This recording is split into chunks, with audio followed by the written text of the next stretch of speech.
السلام علیکم ورحمۃ اللہ وبرکاتہ۔ الحمد للہ رب العالمین والصلاة والسلام علی خاتم النبیین وعلی آلہ وصحبہ اجمعین۔ اعوذ باللہ من الشیطان الرجیم، بسم اللہ الرحمن الرحیم۔ وَمَن يُطِعِ اللَّهَ وَرَسُولَهُ فَقَدْ فَازَ فَوْزًا عَظِيمًا۔ صدق اللہ مولانا العظیم۔ یہ بچھی ہوئی زمین، بلند و بالا آسمان،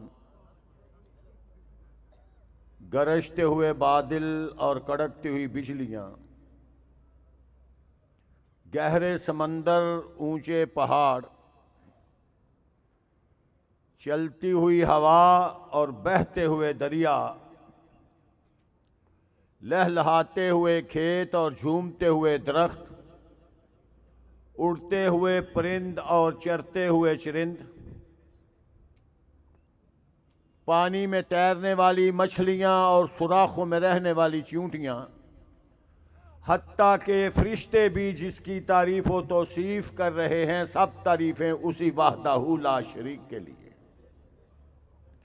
جو رات کے اندھیرے میں صحرا میں چلنے والی ایک چیونٹی کے قدموں کی آہٹ بھی سنتا ہے۔ بے شمار لاتعداد انگن درود و سلام اس ہستی مقدس پر جو مساوات کا حامی، اخوت کا بانی، محبت کا جوہری، اخلاص کا مشتری، صبر کا منبع، صدق کا معدن، سید ولد آدم صلی اللہ علیہ وسلم۔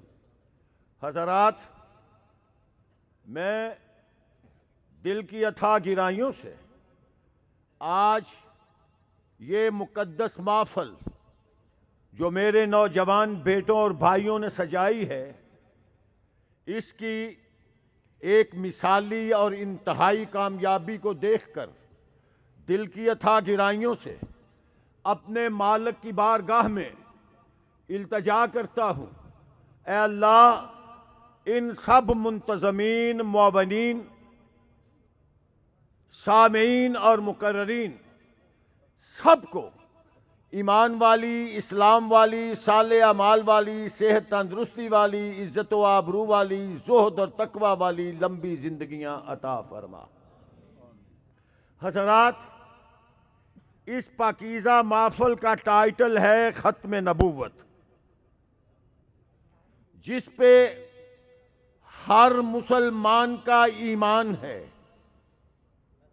ایمان کا حصہ ہی نہیں بلکہ عین ایمان ہے، اور جس کا اس پہ ایمان نہیں وہ مسلمان نہیں۔ بات انڈرسٹوڈ ہے، سب جانتے ہیں، مگر مرض کا تشخیص ضرور ہونا چاہیے، مرض کا علاج ضرور ہونا چاہیے۔ چند منٹوں میں پیش کیے دیتا ہوں۔ غلام ہندوستان ہے، فرنگی کی حکومت ہے، فرنگی نے سر جوڑا، ایک ناپاک سازش تیار کی، فرنگی نے ایک ناپاک سازش تیار کی، اس کے لیے ایک مہرے کی ضرورت تھی، تلاش کرتے رہے، ڈھونڈتے رہے، ادھر ادھر پھرتے رہے، بالآخر سیالکوٹ کے ضلع کچہری میں انہیں ایک منشی گاما کانا ملا جو ان کے معیار پہ پورا اتر رہا تھا۔ کچھ لین دین ہوا، گیو اور ٹیک پہ بات ہوئی، معاہدہ طے ہوا۔ سوچا یہ فرنگی اس نتیجے پہ پہنچ چکا تھا کہ جب تک مسلمان غلامی رسول میں ہیں، جب تک مسلمان اللہ کے رسول کے غلام ہیں، یہ کسی دوسرے کی غلامی قبول نہیں کریں گے، اس لیے انہیں آقا محمد رسول اللہ سے بیگانہ کرنا چاہیے۔ لو، اتنی سی سازش ہے۔ اس سازش کو کامیاب کرنے کے لیے جب منشی گامے کانے کو ہائر کیا گیا، کرائے پہ لیا گیا، پھر اس کے منہ میں الفاظ ڈالے گئے، غلط عقیدہ ڈالا گیا، اس سے اپنا مشن پورا کروانے کی کوشش کی گئی، ڈیٹیل تو پیش نہیں کر سکتا. کہا تم کہہ دو جہاد حرام ہے، اس نے کہہ دیا. تم کہہ دو انگریز کی بغاوت حرام ہے، اس نے کہہ دیا. انہوں نے کہا تم کہہ دو میں مکہ مکرمہ والا مدینہ منورہ والا محمد پھر دنیا میں آ گیا ہوں، اس نے کہہ دیا. چونکہ اسلام سے، آقا کی محبت سے مسلمانوں کو دور کرنا تھا. کہا کہہ دو ایک قرآن محمد پہ مکہ اور مدینہ میں اترا ہے، دوسرا قرآن میرے اوپر قادیان میں اترا. آپ پریشان ہوں گے میری باتیں سن کر. میں آخر میں بتاتا ہوں میں یہ گفتگو کیوں کر رہا ہوں، کہاں سے کر رہا ہوں، کس لیے کر رہا ہوں، یہ میں آپ کو پیش کروں گا. ایسی بے شمار غلیظ باتیں، بڑی غلیظ باتیں، اور وہ ساری باتیں آج آپ کسی اہل حدیث سے نہ پوچھیں، کسی دوسرے مذہب سے نہ پوچھیں، مسلک سے نہ پوچھیں.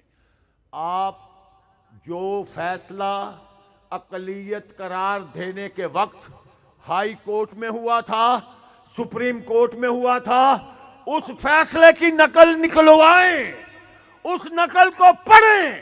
اس میں سنی علماء، مسلمان علماء، اہل حدیث علماء نے دلائل پیش کیے، اور قادیانی اکابر جو پڑھے لکھے اپنے عقیدے کی، اپنے مسلک کی جو وکالت کرنے کے لیے آئے تھے، انہوں نے بھی پیش کیے. تو میں عرض کر رہا تھا جب وہ ڈمی ہائر کیا گیا، جو کچھ اس کے منہ میں ڈالتے بغیر ایمان کا فکر کیے، وہ روبوٹ اپنی ڈیوٹی پوری کرتا جاتا. حالات یہاں تک آئے، کبھی اس نے کہا میں مکہ مکرمہ والا محمد ہوں، کبھی اس نے کہا میں قادیان والا ہوں، کبھی کہا میں وہی اور میں یہی ایک چادر میں ہوں. گویا کہ مخبوط الحواس جس طرح کی باتیں کرتا ہے کرتا رہا. یہ ساری باتیں سپریم کورٹ، ہائی کورٹ کے فیصلے میں موجود ہیں. نقل نکلوائیے، اسے پڑھیے. اسی فیصلے پر عدالت نے اقلیت قرار دیا، کافر قرار دیا. اسی فیصلے پر اسمبلی نے، قومی اسمبلی کے 130 ممبران نے اقلیت اور کافر قرار دیا، جو آج تک قائم ہے. اور اگر آج کچھ لوگ کسی لالچ میں اسے بگاڑنا چاہتے ہیں، ترمیم کرنا چاہتے ہیں، میں اہل حدیث کا فرزند آج اعلان کرتا ہوں، جب تک اہل حدیث یوتھ فورس کا، اہل حدیث اسٹوڈنٹ فیڈریشن کا، مرکزی جمعیت اہل حدیث کا ایک فرزند بھی زندہ ہے، رب کعبہ کی قسم ہم قانون میں ترمیم نہیں ہونے دیں گے. یہ اعلان کر کے کہتا ہوں. اور یہ ذمہ داری کسی کی خدمات سے انکار نہیں کرتا. یہ ذمہ داری ہر مکتبہ فکر کی ہے. اہل حدیثوں، سب سے زیادہ ذمہ داری آپ کی ہے. آپ کے خلاف کا بھی یہی کردار ہے، آپ کا بھی یہی ہوگا. آئیے میں ایک جوان کا واقعہ پیش کرتا ہوں. اسے اہل حدیث یوتھ فورس کا ورکر کہیں، ذمہ دار کہیں، اسے لیڈر کہیں، اسے قائد کہیں. یہ جوان ہے، تحریک ختم نبوت میں نکلا ہے.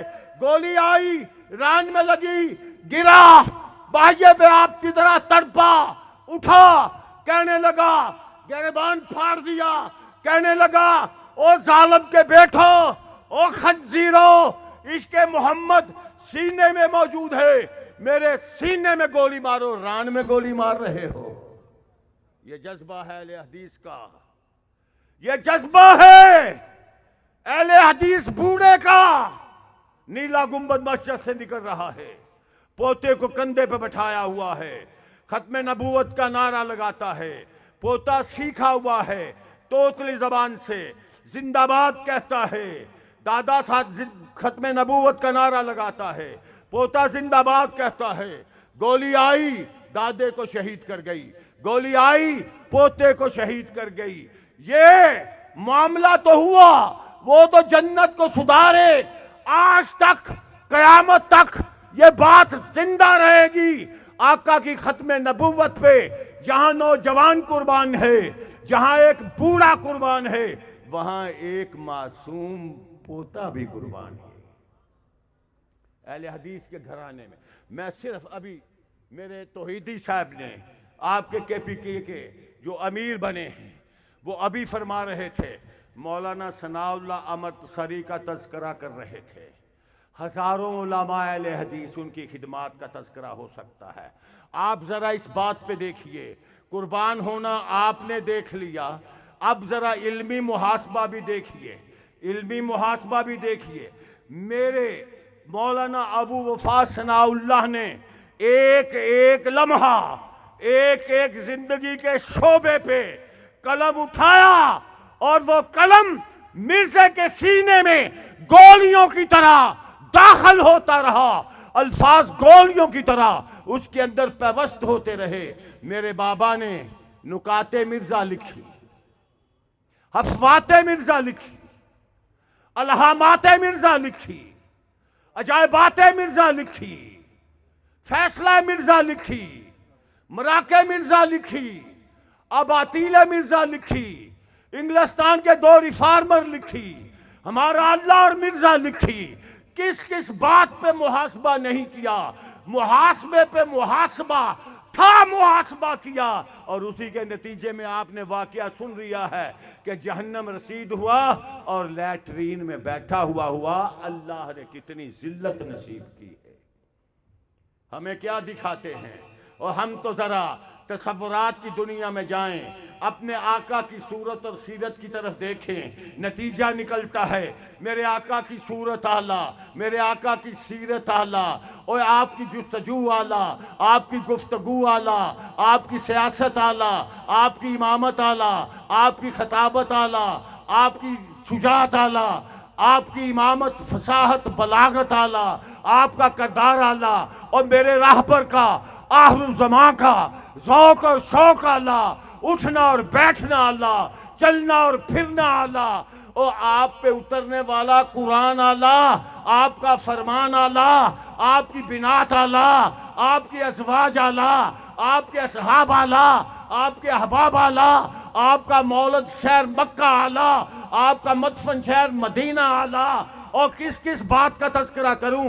جو چادر میرے نبی پہ آ جائے، جو میرے نبی کے کندھے پہ آ جائے، یا ایھا المزمل، یا ایھا المدثر، وہ بھی اعلیٰ، اور جس کی ساری زندگی اعلیٰ اولا بالا ہے۔ اور مجھے بتائیے، جس کی تابعداری میں جنت کا اعلان ہو گیا ہے، اس کے بعد کسے بھی پاگل دے پتر دی لوڑ رہندی ہے؟ نہیں تے پھر میرے کو آ گل سن لو، ساری گفتگو دا نتیجہ آپ جناب نے ہن میری تے آپ دی جو ڈیوٹی لائی ہے وہ سن لو، پرچی پڑھی نہیں لکھیا رہے تے اے یہ مختصر کرو۔ اللہ اینا کوئی سنیا سنایا قبول فرما۔ ہن پیغام لے لو ذرا آقا علیہ الصلوۃ والسلام دا، سلارے ختم نبوت کا پیغام۔